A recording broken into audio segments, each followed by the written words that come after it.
समझते हैं basic science और इंजीनियरिंग के इन सवालों को जो आपके एग्जाम्स में पूछा गया है। आपसे पूछा गया है कि आपको बताना है कि इनमें से कौन सा एक क्लास 1 का लीवर नहीं है। तो आपको पता होना चाहिए कि प्लायर भी आपका क्लास 1 का लीवर है।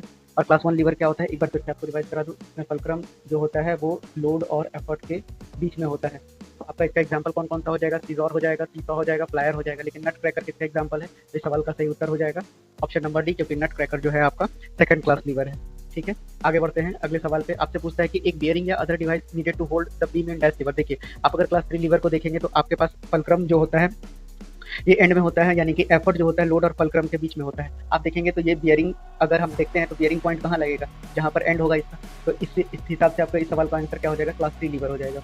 अब जो है आपसे पूछा गया है कि अगर हम कंपेयर करते हैं एफर्ट आर्म लेंथ को लोड आर्म लेंथ को क्लास 3 लीवर में, तो कौन सा जो है ट्रू होगा। अभी अभी मैंने बताया आपको कि आप देखेंगे कि लोड से फुलक्रम की दूरी और एफर्ट से फुलक्रम की दूरी। तो आपसे पूछा ही किया गया है कि आपसे पूछा गया है कि एफर्ट आर्म लेंथ और load arm length class 3 lever में उससे संबंधित कौन सा सही है। तो आप देखेंगे एंड से जो है एफर्ट आर्म लेंथ जो है हमेशा कम होता है लोड आर्म लेंथ से। एक बार और आप चेक कर लीजिए, लोड का आर्म लेंथ ज़्यादा होगा और एफर्ट का हमेशा कम होगा। तो इसीलिए इस हिसाब से इसका सही उत्तर डी हो जाएगा। अगले सवाल पे पढ़ते हैं। आपसे पूछा गया है कि इनमें से क्लास 3 लीवर नहीं कौन सा नहीं है। मैंने क्लास 3 लीवर अभी अभी समझा है, तो आपके पास एग्जाम्पल्स आपको पता होना चाहिए, जैसे कि आपका टोंग हो गया, प्लाउ हो गया, हैंड फिशिंग रॉड हो गया, उसी तरह से बेसबॉल बैट हो गया। लेकिन व्हील बैरो अगर आप देखेंगे यहाँ पर, तो व्हील बैरो कैसा है एग्जाम्पल, तो क्लास 2 का एग्जाम्पल है, यानी कि आपका जो है सेकंड क्लास लीवर का ये एग्जाम्पल है। यानी कि आप देख सकते हैं कि आप एग्जाम्पल को इस क्वेश्चन के जरिए भी याद कर सकते हैं बहुत